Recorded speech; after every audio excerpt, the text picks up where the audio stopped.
A whole lot, Mike. Come on, man. Don't sell yourself short. Happy Halloween. Happy Monday. Question for you guys. Mike, what are you going to be for Halloween? I put on I answered the door with my black pug dog, who's a bumblebee, and I put on dreadlocks and sunglasses. Not a lot of effort there. That's more effort than a lot of people put into it. Are you a porch lights on or porch lights off kind of Oh, night? on for sure. We support. Now, we got 2 young ones, so we got to hustle around the neighborhood, but we put the bowl out and first come, first serve. So my dog's the big hit, so I'm good there. Yeah, you got to be in the spirit. Yeah. It's fun for the kids, and no, it's awesome. Well, we ready to get rolling here? Where's Craig? We ready to go? All right, guys. Again, thank you guys for showing up today. We obviously we come off a weekend where we were able to build and grow on a lot of things, and now we got a huge task in front of us, a huge challenge in front of us. The utmost respect for what Kalani has done at BYU and the program he's built. They've played a schedule this year. The competition they've played against, the teams are 30-11, and he's played a bunch of ranked teams, beat ranked teams. Offense is very high-powered. The quarterback is extremely experienced with a wide receiver core that is explosive, big, and a run game that has been very productive over the course of the last couple years, not only this season, but the last couple years. They're big up front, and they move really well with the mid-zone schemes that they run. And what comes with it is the play actions and the things off. And then, they've always had a really good defense with guys that move around and play physical and get to the ball. They got a big defensive front. Their linebackers are very athletic. They're very active. And so that's going to pose, great challenges for us as we prepare and we put a plan together for this week. With that being said, let's answer some questions. Obviously, you've had some great battles with them. Games always seem to come down to the wire, and there's just some classic, moments in the rivalry. What comes to mind when you think of the BSU, BYU rivalry? Yeah, it requires your best, and that's the first thing. It's like it requires you to be your best every single day this week. As coaches, as staff members, in preparation for our players, to create a plan, to identify the personnel that they have that we have to be very aware of in certain situations, how we create a plan that the players are able to bring to life so that they can play fast and play physical, because this is always a very physical game. You played and coached against BYU. Is there a game in the series that stands out to you, one you'll never forget? Well, just like we were just talking about, there's been so many tight games. There's been a ton of them. And ultimately, the only past games or the only things we think about from the past games are the experiences that will help us from a technical and a schematic side of this next opportunity. So we don't really reflect on a whole lot. There's not a whole lot of time, but I will say this, whether we're playing down there or we're playing up here, this is always a game where the atmosphere in the stadium is very electric. There have been some very close games, and again, it comes down to a few plays here and there and who can execute the best, who can be their best, and who can take care of the football and be relentless for 4 quarters. This is the last time you'll play on an annual basis. I mean, what are your thoughts on that game ending for a while? I haven't really put much thought to that. Again, just focused on what it is in this opportunity in this week, and then, after that. But I haven't put much thought to that at this point this week. There are a lot of fans and a lot of build-up because it is the last one for a while. I mean, bragging rights, that kind of thing, that who knows when you'll play again. Is there any, from a player standpoint, is there any extra motivation knowing this could be the last one for a while? Well, it's just we just spoke about there's a lot that goes into this game. Your best is required each and every day. So the amount of motivation that's already going into it, again, I know there's a hype on this is the last game for a while and all that, but this is the only game this week that matters, and that's all that it is. And again, yes, it's been a series that we've played now, obviously, for a decade, more than a decade, and so, and even before that, we've had series with them. So it is a regional game that has been a rivalry game, and that we know that it's going to take our very best to be successful this week. Looking at challenge this week. Hall, the quarterback for BYU, quite possibly could be the best quarterback you've seen all season. So what kind of a challenge is he to try to corral on defense? Well, number one, he's very accurate. You can see it from his touchdown to interception ratio. He's completing 66%. He is a quarterback that makes all the throws. He makes the throws down the field on the outside, whether they're 9 balls, whether back shoulder, he makes the throws over the middle of the field. He makes all the intermediate throws. And what comes with that is his ability to extend the pocket and be able to move and throw on the run as well. And so when you really look at it, he's a complete quarterback from that standpoint. And the wide receivers, again, I mean, it's a talented group, and I know some of those guys have been banged up, but they keep showing up. They got a ton of wide receivers that are very productive. On defense at home this year, you guys have played 8 total second half quarters, 120 minutes, and allowed 3 points. What is the key to being a good second half team? Like, is there something to that? I'm assuming it's more than just coincidental. Well, you know, it's a combination of a bunch of things. It really starts, again, throughout the course of the week and having an understanding of what is the plan, who are we playing, how do we have to handle certain situations from the standpoint of personnel and formations, and what is the offense, what's the offense's game plan. And then being able to move forward quickly and see the things that our defense is getting and be able to adapt, try to stay out in front of things, prepare the guys on the sideline. When we're on the sideline, I mean, it's as much work as when we're on the field, and that's part of it. And, you know, that doesn't start during the game. That's during the week of practice, and making sure that our guys are prepping at practice that way, and the constant communication in between the reps. When the ones are out there getting their reps and the ones come off the field, it's the constant communication of staying in the flow of practice and building that, because the stamina, the mental, you know, focus that it takes to be able to be on point for 3 hours and 15 minutes, that's the short side. Our games have actually been a little bit longer this year for whatever reason. We have to train to be that. And the operation at halftime, the way the players are locked in, it's finding answers at halftime. Again, being out ahead of what could come in the second half is a big deal, but ultimately it comes down to the personnel and the players being all in on that. The progression of Taylin over the last month, how would you describe it through your eyes? Well, I mean, like we've spoken about, it's we've been progressing, and the first thing that we said a month ago is, you know, we are going to make progress, we are going to grow. And with each time that Taylin gets to go out on the field to practice each week, there are certain objectives that we set out that, okay, this week, this is what we need to grow at. And he's been persistent. He's taken advantage of his opportunity. And as we all know, last week was his best performance. But we're not done. We're not done growing. There's things that are set out in front of him for this week that we'll need to meet those objectives during the week of practice. But it all comes down to, like any other position, the confidence in getting the reps at doing it. Especially at that position, the command, not only out when we get out in the field, but the command in the meeting room, building that confidence in there.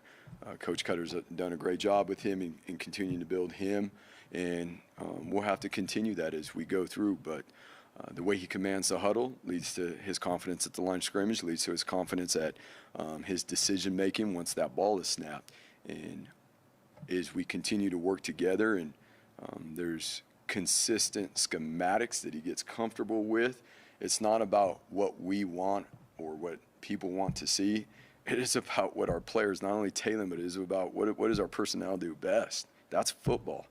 Defensively, it's about what does our personnel do best that we need to do to give ourselves a chance. It's always about the personnel.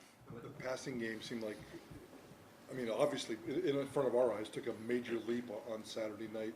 You guys have always talked about his abilities in his passing, but even at this point, is he progressing faster than you thought? Is he a better passer than you thought? Why is it all clicking so fast and so furious? Well, I mean, the questions are still being answered or asked, 2 weeks ago about how are we going to get that right? So, I mean, it is always about what is the defense giving us and being out in front of that too and creating a plan.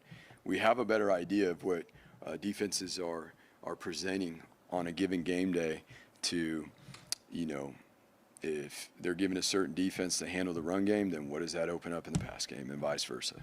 And that's the way the game works, you know, and the coaches have put a good plan together last week. Last week was last week.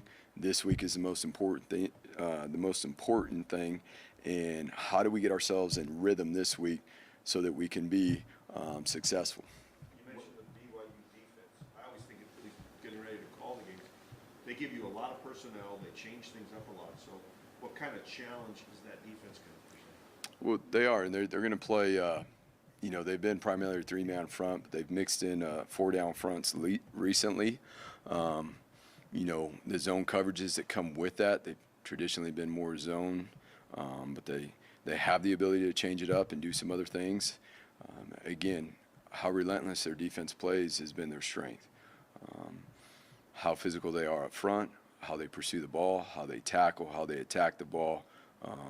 And so within those things, that's what creates, you know, as we've said, these matchups that end up being really physical games. What's the objective you laid out for Taylin this week?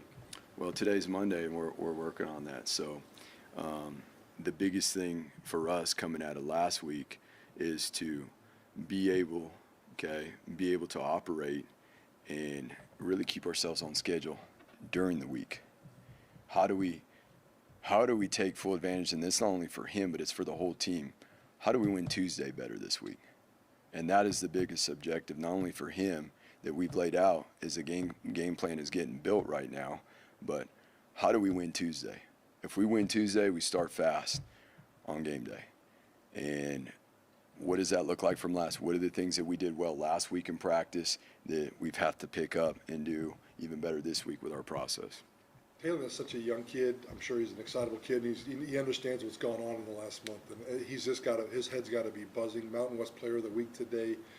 How much do you have to, you know, when this whole process started a month ago, it seemed like it was all about physically coaching him to be a better football player. But now you got to get into his mind a little bit and maybe coach him mentally, or you always probably have. Always have. That doesn't stop. So is- that's for us behind the scenes, Mike. That's the consistency that doesn't change. And I know you guys get that. You guys ask all the questions, and is it pretty consistent up here? It's pretty consistent. I know that may frustrate you guys, but guess what? That's what creates consistency, is the same message, and then laying out objectives. And let's go meet these objectives. Let's set these goals for this week, one day at a time, and go get it. Nothing's going to change for him. He knows very well when he shows up here in a little while, when he gets done with class, that it's time to go to work. And what happened last week is last week, okay? And it is going to require us to be our best this week. And he understands that. He knows that. He's going to be eager to, okay, what is it that we can do this week? What are we going to need to get done? And again, the process week to week, you know, teams that want to be successful in November get better at the process.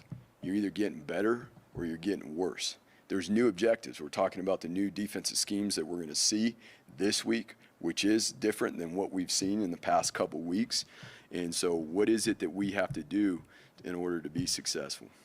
You have such a defensive background. When it comes to a guy like Taylin, how much fun, for lack of a better term, I guess, how much fun has it been for you, and how challenging has this been for you as a head coach as you spend more time with the offense and probably Taylin for that matter too? I love it. I mean, I love watching all the quarterbacks. I love seeing the way the room is moving right now. We see, you guys get to see what they do on the field, you know, but being behind the scenes and seeing them work at practice, seeing the good reps when our team's working, you know, when it's not a service or scout team and it's good on good, it's our ones versus our ones. Like, enjoying seeing that stuff. Seeing the excitement, seeing the competitiveness at practice, that's where we got to keep building this thing. Our competitiveness at practice is everything. And it's fun to see Taylin do some of the things, you know, that he does in practice, and then see him do it on game day. And I'm just excited for him.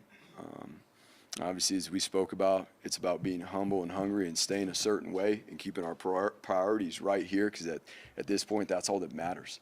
And watching him grow and seeing him do the things he is, I'm really excited for him. Do you have a policy, Andy, of winning Mountain West Player of the Week, or a system? Do you announce it in front of the team or him personally, or do you not, like when guys win awards like that? Yeah, so it usually comes out after our team meetings. So when guys have won those awards, it typically comes out after our team meetings.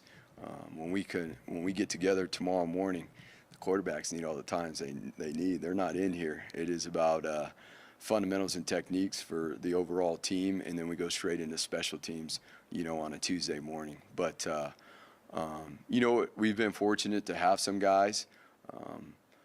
Again, I would say this. I think Taylin would be the first to say that it is not just about him. It is about the guys around him. It is about the guys that he's working with and putting the work in. And the wide receivers, there's plenty of wide receivers. They did really well in that game. There's obviously a O-line and running backs, too, that did really well. And he'd be the first one to say that. It's more about praising, that side of the ball and the team. And you know what? Guess what? The scout team that helped him get ready to do those things, Your receivers were catching passes with more space than probably they have all season. Is that them being more crisp with their routes? Is that Taylin timing being better? Is that just Colorado State defense was playing something you guys really could attack? I mean, what was that? Well, I think from our standpoint, it's always about us. I think it's a combination. It's a combination of, again, us banking reps, experience together, us really, as we've spoken about, coming out of the bye week, what is it that our guys do well? It is all about our personnel. What complements what we're doing in the run game that we can do in the pass game? What are the things that we protect well? What are the things that ultimately, the most important deal, what are the things that the quarterback feels confident in doing with the wide receivers? That's the biggest thing. We can have all the ideas and get on the board and draw this, and Coach Koetter's done this a long time. I mean, he obviously has so much knowledge, when it comes down to schemes and those things. But the thing that I've admired and seen is that his ability to organize the things that Taylin does well and that he can do well and keep it simple. When you look at that, what are the things that Taylin does well? Yeah, he does a lot of things well, but I'm not going to get specific on that because we'd be handing out that information. The scout team a couple times recently, and particularly after that Air Force game. Who are a couple guys on that team that no one knows about or that are standing out? Well, JJ Talo has been Scout Team Player of the Week. Those are the things that we praise in front of our team. The guys that don't get that recognition, that's doing the work behind the scenes. Braxton, Braxton goes back and forth because he is on the travel. Those are the things we praise, in front of the team because nobody else gets to see what these guys are doing. The scout team O-line has been tremendous. This week he'll be even more important because this will be the best O-line that we've played against. But even Maddox has done a phenomenal job on scout team. And Jake Ripp is a linebacker that's played multiple positions on scout team for us, whether it be nickel, in the box linebacker, lining up on the edge. And so it's fun to go down there too and work with the defensive scout team and see these guys and work with them, especially when, the looks they're given are, at times this year have been similar to some of the things our defense does.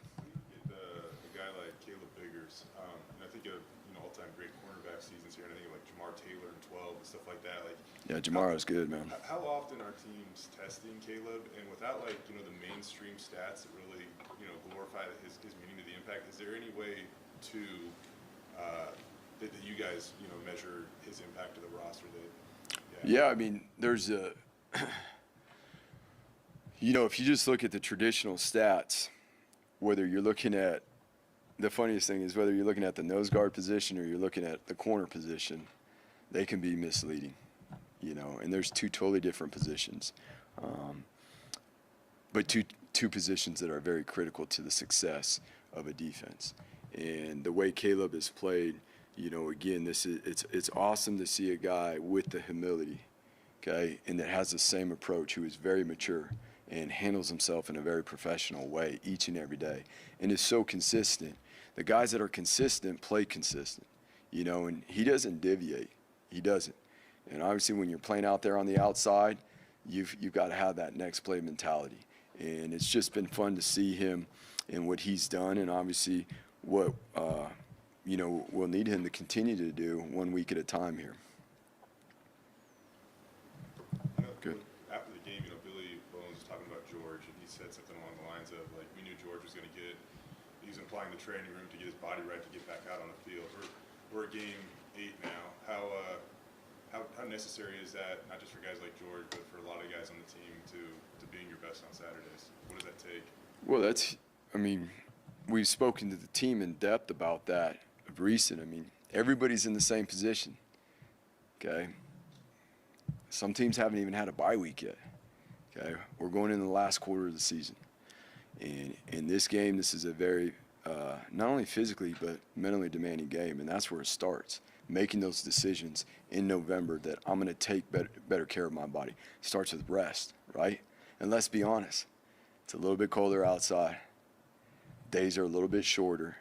Making the right choices to take care of yourself, and it's not just our body in football and being in here and being proactive, but it is also handling. These are students, prioritizing our time with our schoolwork and staying on top of that stuff. Those are all the things that go into it. Not only for the guys that we see, on TV, the top 35 guys that get the most of the playing time, but that's for everybody in the program right now. Because again, as we've spoken about, there's a lot of guys behind the scenes that are doing tremendous things to help us be successful. Talked to you quite a bit about Divine after the game, but has he earned a greater role on this team? And you go back and you look, how disruptive was he? Because 4.5 tackles for loss, that's an elite stat line. Yeah, that's something we definitely can build off of right there. And, it's awesome to see a guy like him be able to step up and do those things when, some of the starters were out because of injury. But I'm excited for him and where we grow from here. No different than, Taylin and what we did. No different than George and what George did last week. For everybody, that's our commitment, in this program is how do we keep growing forward. And I'm excited to see Divine do those things and establish himself as a guy that can be disruptive in the run game and in the pass game. You had fun celebrating some of those plays, but at the post-game press conference, he could not have been more calm. What is Divine like to you, I guess? Yeah, when you step between that pain, it's a little bit different. And the mentality you have and the energy you play with is a little bit different when you step outside of that pain. It's what you see on the field, what you saw on the field, that's the way we need to practice. That's the way we need to operate, and not just him, but everybody. And then, I didn't see him when he was up here at the podium and what he looked like, but he's pretty lighthearted, a fun guy to be around all the time. He comes with you can count on one thing, Divine's going to be in a good mood. And if you want to have a good conversation, that's a guy you can go to no matter, whatever point of the day it is, early in the morning or in the evening or whatever. So I enjoy being around him. Again, I look forward to working, with him as well as the rest of the guys this week to continue to get better. Corey Hall, big night for him Friday night. I know you got a football game, but if I remember right, you guys were roommates. Yeah. You guys were close. What did he mean to this football program, and what's your relationship with him now? Well, number one, he's like my brother, so it is a huge deal. What Corey has done, for this program, what he did while he was in the program as a player speaks for itself. He's one of the best defensive players to ever play here, and to be a guy that grew up right here in this state. He comes from a great family. Dan and Karen are like parents to me too. And so I'm excited for him. It's awesome. It's been a long time coming for him. And even now, a little bit more behind the scenes, which is typical of him. But the support and the things that he does to still help this program, to help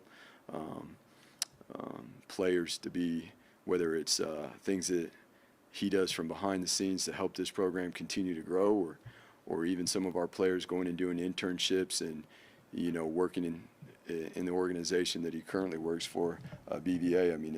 It's awesome. He's a Bronco. He's a true Bronco that, if we were going to say there's guys that truly represent the brotherhood, there are a lot of them, but he's going in the Hall of Fame because he is definitely one of those guys. With Cortez Huggins, he's a JC transfer. That was probably the biggest game he's ever got the chance to really play in. Remember when he was being recruited here, he said that he chose this place because he felt like you guys were the most upright and honest with him. So what did he do to put himself in the position to have the success he did? And how much did he just enjoy his first, Division I college football game? Yeah, I mean, it was awesome to see the guys step up.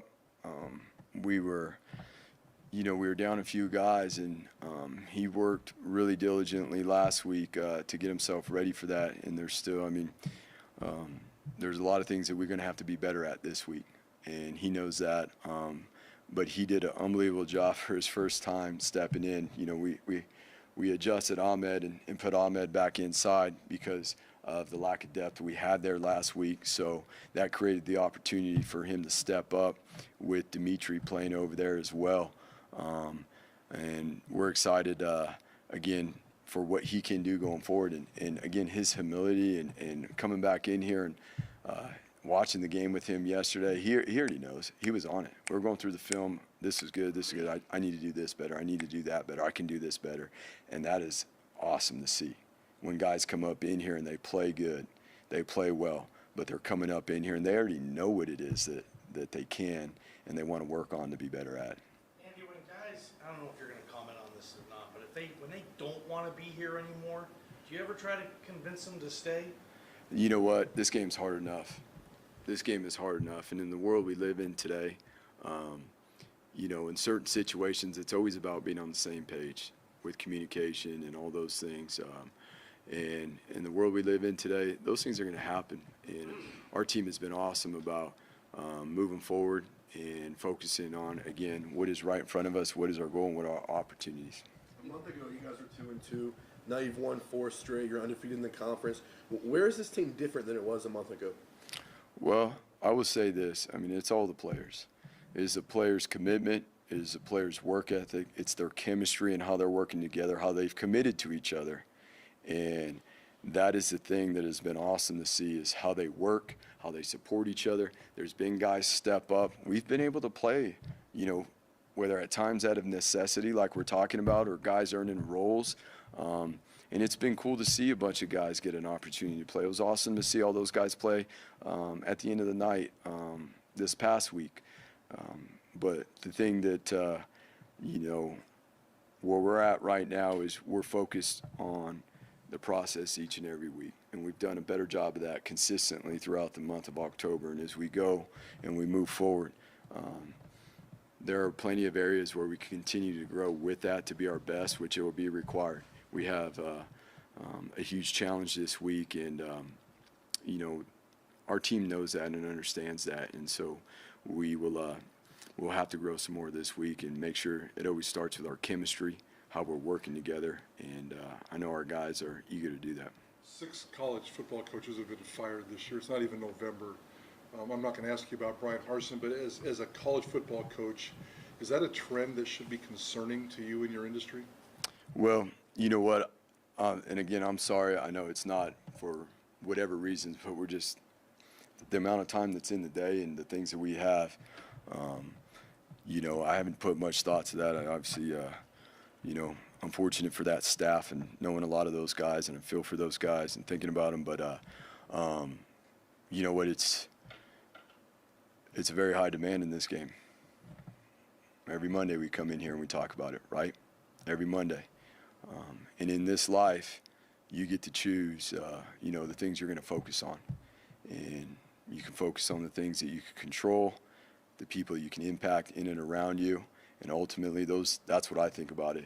And keeping the game that we love, the sacred game that's helped so many of us, the game that's helped us create so many relationships and not only that, but the things that we've gotten from it. Those are the things that I focus on. And I know it is demanding. There's a lot of expectations that go along with it, but at the end of the day, the things that we're focused on are, for us here, I can't speak for everyone, but we're focused on our players, our staff, our family right here, and that's all we can do. Thank you, guys.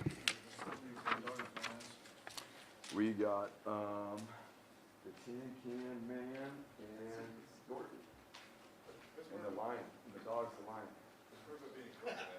Is he the only guy? time you get a lineup of painted grades. Oh, that's awesome.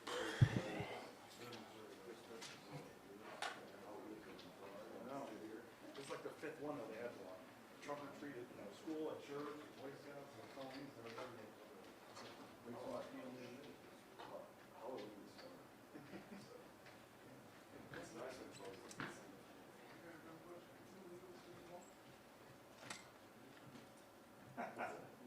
I had no idea.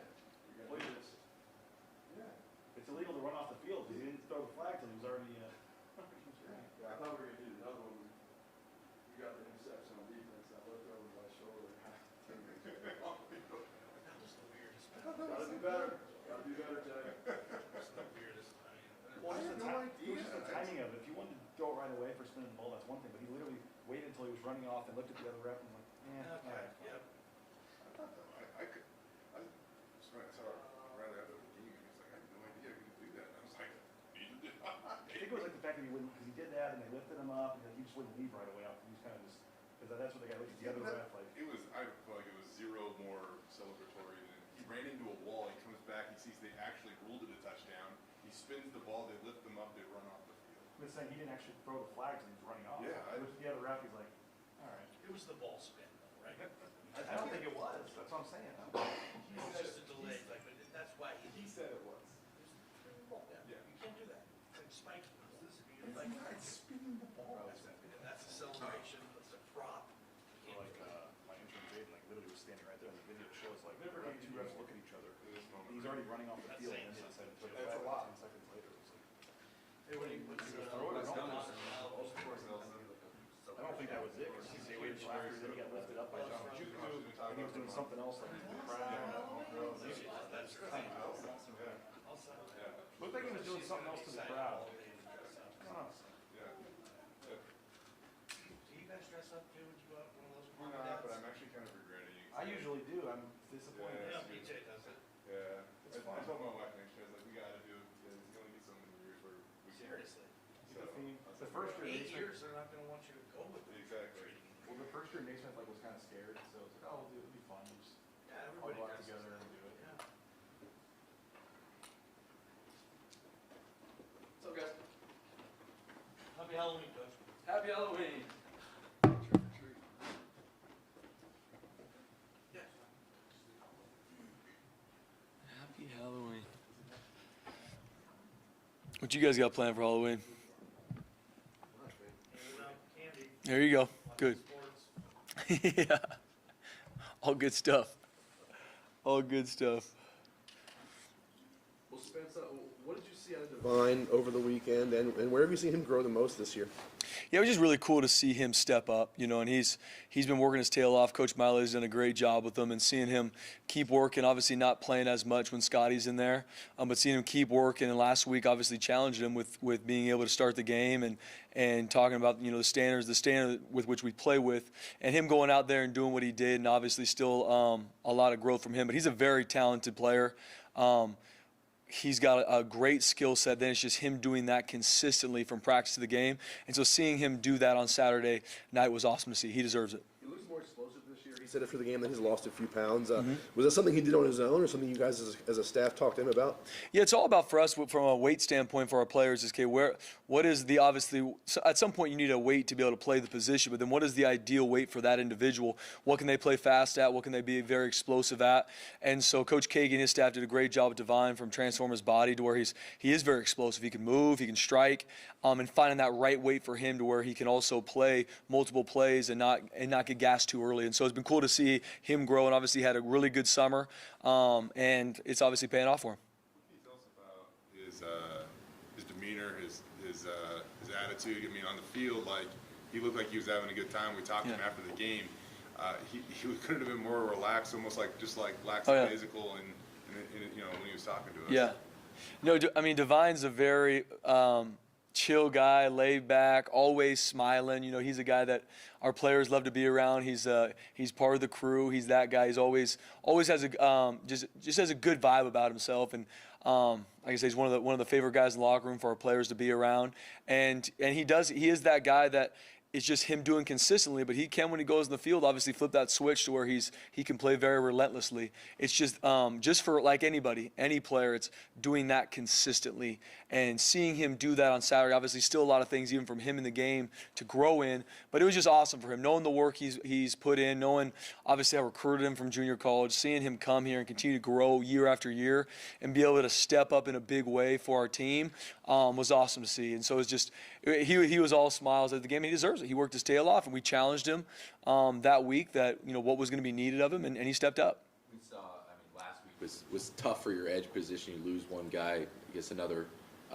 Cortez Hogan's, though, stepped up big time. And what did you think of his performance? And were there other guys that you were excited to, see how they performed on the field? Yeah, no doubt. Cortez, just to name one, and same thing. Obviously, he got banged up early on, and so he's been able to work his way back off the injury report and get himself into some playing time and get on the field. And obviously, had his first start on Saturday night, and so it's cool seeing him step up, especially with the guys we lost in a week's time, and especially the shots that we took to the front. Seeing those guys step up and play with the standard which we want to play with here at Boise State, and doing it with a certain mentality was awesome. And they knew that, they prepared like that, and they've been preparing like that for a while. It's not one of those things like all of a sudden, oh shoot, now I'm going to start, so it's time to actually work hard. These guys have been working hard, they've been putting the time in. Obviously they just haven't had the opportunity to put it on film and put it on the big stage. And so when you work in the dark, at some point that's going to come to the light, and that's something we always want to breathe into our players, that maybe just because you're not playing now, if you want to be ready for that moment when it comes, you better be working in the dark, because when your moment comes, you got to be ready for it. And seeing those guys do that, and then seeing it translate to Saturday night, just as a coach who loves these guys dearly, it gave my heart a lot of joy. And then also on the flip side, being able to show them, hey, this is what you did. Now this is where we take the next step. And that's obviously the big thing for us this week. I don't know if he would have moved over to the other side or not with George going down, but it just seemed like odd timing for Isaiah Bandy to transfer. What did you make of that? Yeah, love Isaiah, wish him the best wherever he goes. And like I said, that's really about all I can say to BJ. I love Isaiah, wish he was here. I'll always care about him if he ever needs anything from me, and I will always do anything I can to take care of him, because I love the kid. Love him dearly and wish him the best. Obviously still wish he was here, but just like anything, the guys that are in this building that want to be here, those are the guys we're going to coach, and those are the guys we're going to keep moving forward with. Going back to Cortez real quick, what's it like to see a JC guy get to experience that for the first time? Oh, it's awesome to see, especially like a Cortez. And I was joking with him after the game. I remember sitting in his house, talking with his family about those moments on the blue, working his tail off to get in the game, to make those plays in front of Boise Nation, and seeing him do it, seeing him be able to do that in that stage. It just brings you a ton of joy. That's why we do what we do, and then relating it always to the work that puts in to get there. He got here in January. It's a whole new culture, all new things that he's got to get ready for. And seeing him just continually work, get banged up in fall camp, have to recover, have to heal up. And then you never know when your card's going to get pulled. And then all of a sudden, guys go down, stuff happens at the edge position. Here you go. We need you. It's time to go. And you can't just click your heels and be ready to play at the standard with which we want them to play with.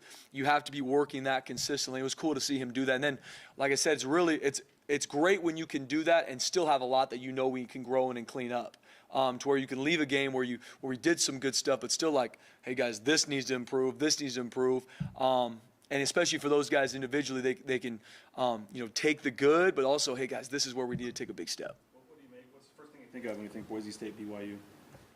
It's always a big time.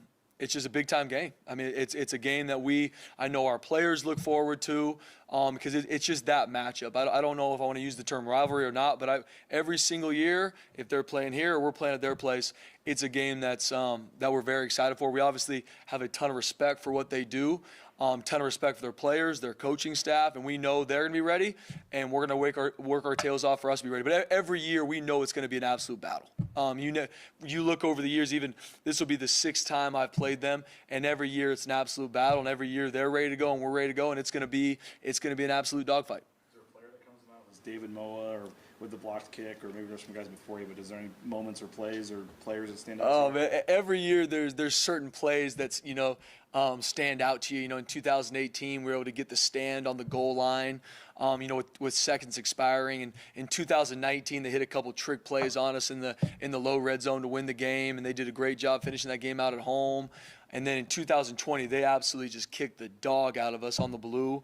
And so there's just those different moments, and obviously we were able to get the victory last year at their place. So it's just is that type of a matchup where they've got very talented players across the board. They're very well coached. They're well trained. They're tough. They're physical. And we're working our tails off to do that week in and week out too. And so meeting that type of a team, especially being able to play them at home. And when we recruit guys, it's like you recruit guys to work their tail off to win these games that we're going to play in the, Saturday night. And so it's a huge game for us. We know they're going to be ready. They're a very talented, well-coached crew, and we know it's going to be a huge task across the board in all three phases. But we're going to be ready. Your thoughts on this being the last time you're going to face them on an annual basis for the foreseeable future? Yeah, it's honestly hasn't even sunk in yet. You know, to the thought of Boise State not playing BYU, obviously since I've been here, we've always played them. So haven't even been able to think about it long enough to think about it, but obviously it is a big time game, especially how close they are in geographical location, and there is a lot of rivalry just because of that, and then obviously a lot of our players know their players, and so not playing them is something that I don't know. I know it's a game that we love playing in because you come to college to play in these games. You come to Boise State, BYU to be able to play and coach in these big games.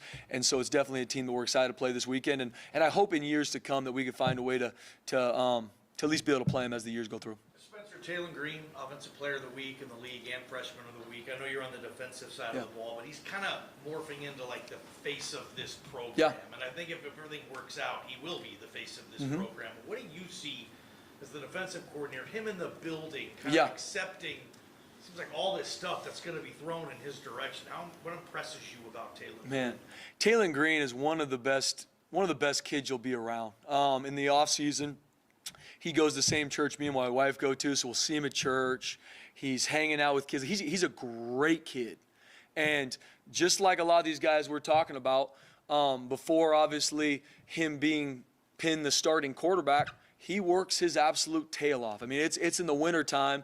It's snowing outside. He's in the indoor finding any receiver he can find to work on his throwing mechanics, work on what he's got to be working on. And no different summertime. All of a sudden, I'm up in my office. I'm watching film. It's later in the day. He's on the blue turf, throwing balls to receivers, working on his craft. He's not the starting quarterback at that time. He doesn't know if he's going to play one snap or 500, but he's working. And so that's the thing that it gives my heart a lot of joy for Taylin, is just seeing him not just all of a sudden, oh, now you guys need me now? All right, now I'm going to work. Now I'm going to do it. He was doing it when no one was watching. He was doing it when no one knew if he was going to play or not. And seeing him step into the role he is, and obviously seeing the success he has in the run and pass game, just seeing who he is and how he's growing even as a leader, even being a redshirt freshman, it just gives me a ton of joy. And then, I mean, being able to have to game plan for Taylin Green in spring ball is already what I'm trying to think about, because he's a great player, and obviously and everyone around the O-line's doing a great job, tight ends, receivers, seeing it galvanized together and them doing some really good things is awesome. You guys played 4 games at home. It's 8 total second halves, 120 minutes. You allowed 3 points. What is the key to that? Yeah, I mean, it's a couple different things. I think the big thing is just, defensively, like we talked about, you live on that razor's edge. And so obviously we've given up some plays in the first half, which I take full responsibility of, but we have a great group of kids to where they can self-correct quickly. They can see, okay, that's what got me in the first half. That's what got me in the second quarter. And if it comes back again, maybe it's dressed up in a different formation, I'm going to work my tail off to not let it hit again. And so we just got a great group of guys that are really good at that. And then just as a coaching staff, being able to come together and say, okay, what is their plan against us? At that point, you have a good idea, okay, how are we being attacked? And what are either some answers that we have, what are some switch-ups we have schematically.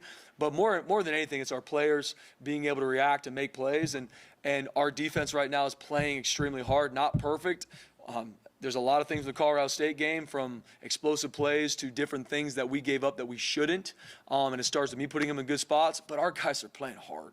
And so there's things that maybe aren't correct or not schematically exactly what you want that are covered up because guys are playing hard. They're getting the football. They're, we're getting 2-3 guys the ball every snap. And so that's something that we need to carry on. So I think as the game goes on, the relentlessness with which we play just continues to build up. I don't know if anybody's asked this, what do you think impresses you most about BYU's offense? Yeah, I mean, I think they're one of the most talented, explosive offense we've seen all year. And I say that without question. I think they're very well coached, a ton of respect for what they do there offensively.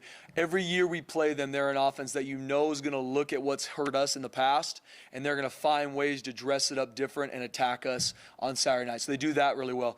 They've got really good personnel. They got a great offensive line. I think their quarterback's one of the best quarterbacks around from his quarterback to interception ratio. He's mobile. He can run. He is tough. He gets hit. He jumps right back up. And they've got running backs and receiving core that even if you got them covered, they're going to find a way to come down with the ball. So we know we got our absolute hands full this weekend, and we're going to work our tails off to be ready for that game. Our players are up there right now studying to be ready for this game. But we know the challenge at hand, and they've put up points, and they've moved the ball on everybody they played. And they've played a tough schedule up to this point. They played everybody.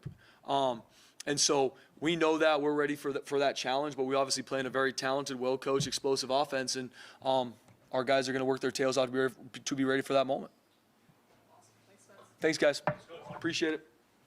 Happy Halloween. Happy Halloween. Do you dress up with the kid? Are you one of those dads? No, so last year, my wife gave me like a hat. Like Eleanor was dressed up as a donut, so I had a Krispy Kreme hat. So we'll see what she has waiting for me tonight for a couple of days. I'm all again, but whatever you want me to put, I'll put on a clown suit if you want. Whatever I can do to get some brownie points, especially this time of year. Appreciate it, brother.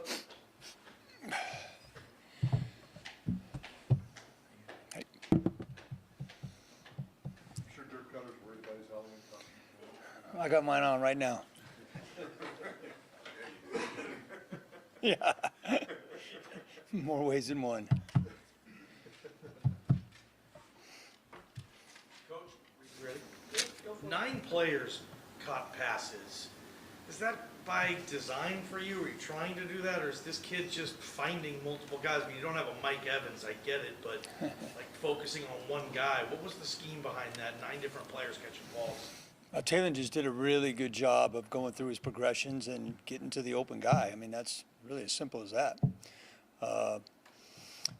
He got off to a hot start throwing the ball, and he was getting, a lot of times in all football, college or pro, you try to scheme it where number 1's open. And a lot of guys don't make it past number 2, but he was getting through his progressions, in a really, really high level in this game. And so, we didn't have any plan to throw it to that many guys. It just worked out that way. When it comes to being a more mobile quarterback, sometimes you can want to hold the ball down and run and try to hit a home run if something simple's not there. How good was he at just getting the ball out on time and in the rhythm of the offense on Saturday? That was by far his best at that, and he's been working hard at that, and that was by far his best. Where has he come the most in the last month with you? Where has he gotten the best? Well, right, yeah, that. I mean, because that he just hadn't been doing much of that before, and that's nobody's fault. He just hadn't been doing much of it, and that was just a big jump. I mean, it was a big jump on Saturday night, and I think if you polled every quarterback who's known as a running quarterback, they probably don't want to be known as a running quarterback. They want to just be known as a quarterback who can run.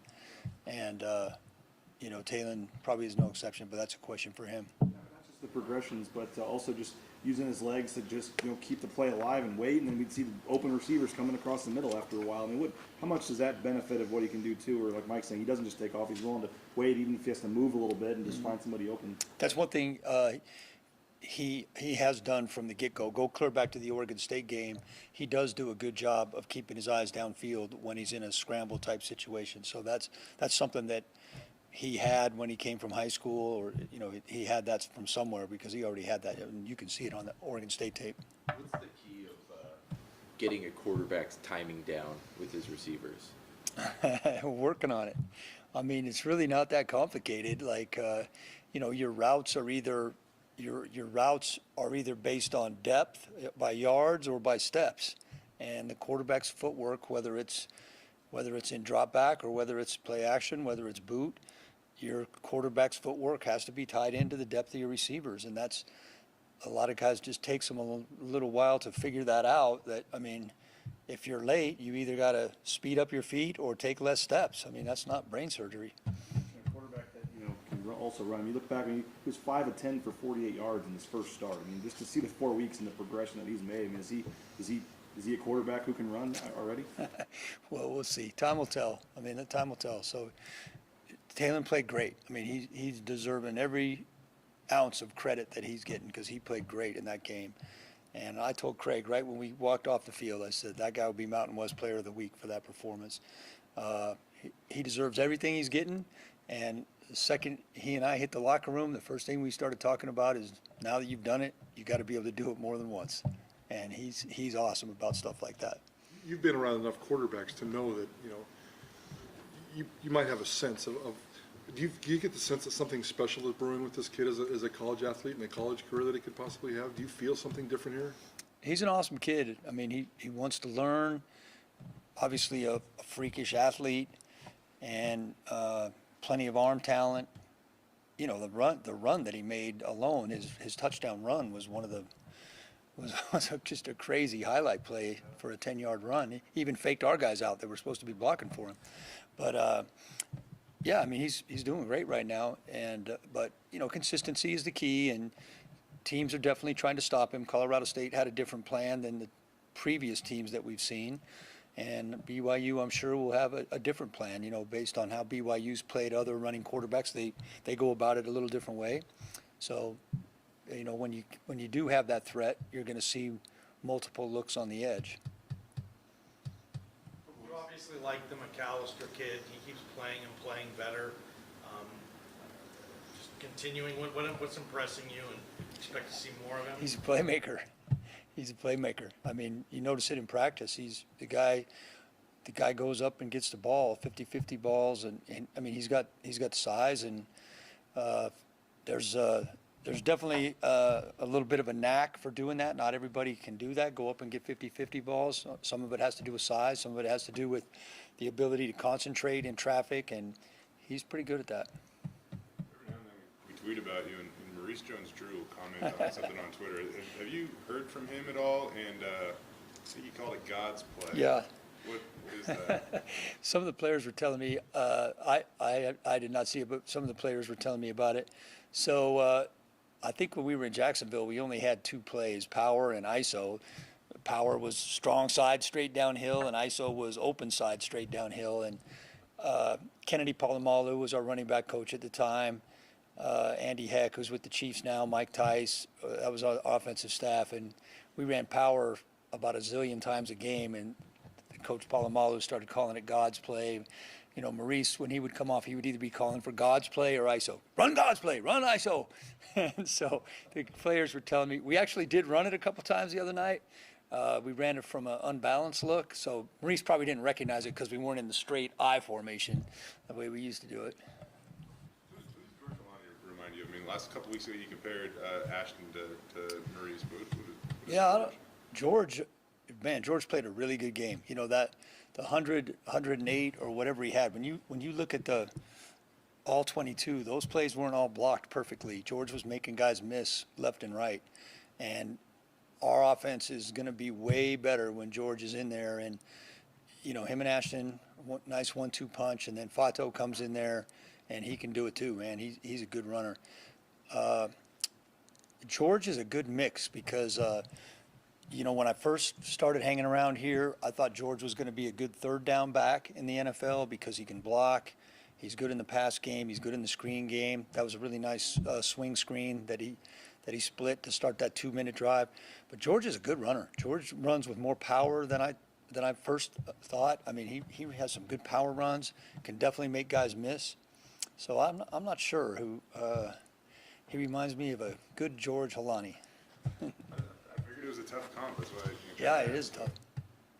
The receivers were catching passes with more space than probably they have all season. Is that them really being super crisp on their routes, Taylin's timing, Colorado State's defense, or a mixture of all that? It was definitely all 3 of those things. Yeah, definitely all 3. Colorado State was a spot drop team, what we call a spot drop team, kind of a zone team that drops to spots instead of matches up with their man. When they're in zone, though, they played man too, but tends to be bigger holes in spot drop zone teams.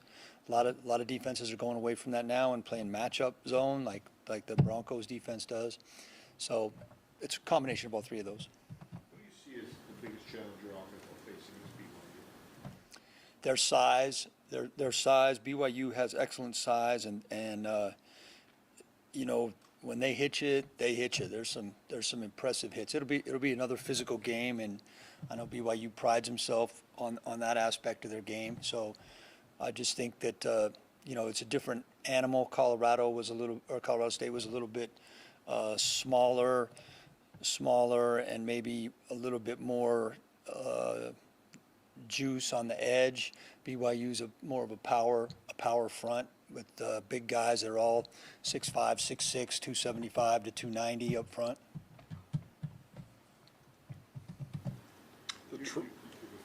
The trend of firing coaches, we've got number 6 today. Obviously, it was Brian Harsin. As a coach who's been in all levels. And fired. And fired. Yep. I wasn't going to say that. Yeah. Just, is there any concern that the college football is kind of catching up to the NFL with this trend, and is that okay? I have a couple thoughts on that. One, obviously, with the money that they're paying guys at all levels comes expectations. I mean, so that part, I get that. I mean, I think the second part of that is we have to realize there's families behind all those coaches. It affects a lot of other people. It affects all the assistants, all their staffs, the coaches. But just with the increase in money comes with the territory, and all those guys, including me, that got fired. Nobody put a gun to our head. We all knew what we were getting into, and Hars will land on his feet just like the other guys do, and he's still a really good football coach. All you got to do is look at his record. Sometimes, for whatever reason, and I don't know anything about it, sometimes it's just not the right fit. Let's ask about the offensive line real quick, because you guys had some guys shuffling in there, and it didn't really seem like play dropped off for the most part. But what did you see out of those guys that were shuffling in? I mean, Dallas, I don't know, that's easily probably the most he's ever played in a game. Yeah. Our offensive line is making everything go. So our offensive line is playing at a high level. It's not perfect like anything else, but any success that we're having on offense is starting with those guys up front. They're playing hard. They're playing physical. They're playing with confidence. They're really communicating well. And, we were fortunate when you get ahead like we did. You get to play some other guys, and that's how you build your depth. And Coach Avalos is always talking about that, building your depth, and that's the way you do it right there. I mean, when you're in a bunch of close games, sometimes you can't get everybody in there that you want. So every team needs games like this, hopefully on the positive side, not so much the negative side. Last week we asked you about the red zone. You guys were 7 for 7 with 7 touchdowns. There's literally no way to be more efficient. You said that you were conservative last week. What changed? Was it play calling? Was it execution? What led to? I mean, I've been around here for a while. 7 for 7 with 7 touchdowns, as rare as it comes. Yeah, it's always execution. All right. I mean, one of our goals, I told you, we had to do better in the red zone, and I had to be a more aggressive play caller in the red zone. But it still always comes down to execution, and the guys did an awesome job. Coach, are you doing anything to, coach Taylin maybe off of the field? I mean, it looks like he could be the face of this program. Quarterbacks are made stars in this town because there's nothing else. And obviously the Matt Ryan and the Jameis Winston stuff. Are you teaching this guy this is kind of how a quarterback acts in certain ways off the field? Taylin does a good job of that already. I mean, Taylin handles himself with class all the time. He's a humble kid. I talked to his dad a couple of days ago and just told him what an awesome kid he was and how much I enjoyed being around him and how much I enjoyed coaching him. And, I'm saying this as a parent and as an assistant coach. Andy Avalos does a fantastic job of how, in this room right here, he builds these guys as young men. I mean, I'm proud of that as a parent. I wish every parent could see what I'm able to see. Is there anything that you could share that stands out to you about that? I should probably just zip it right there. But he does a really good job. Better than I ever did, for sure. You guys good? Thanks, Coach. Okay, have a great one. I'll be right here. Trick-or-treating with the assistant coaches. Do they bring their kids here? You guys do? I think they're doing something.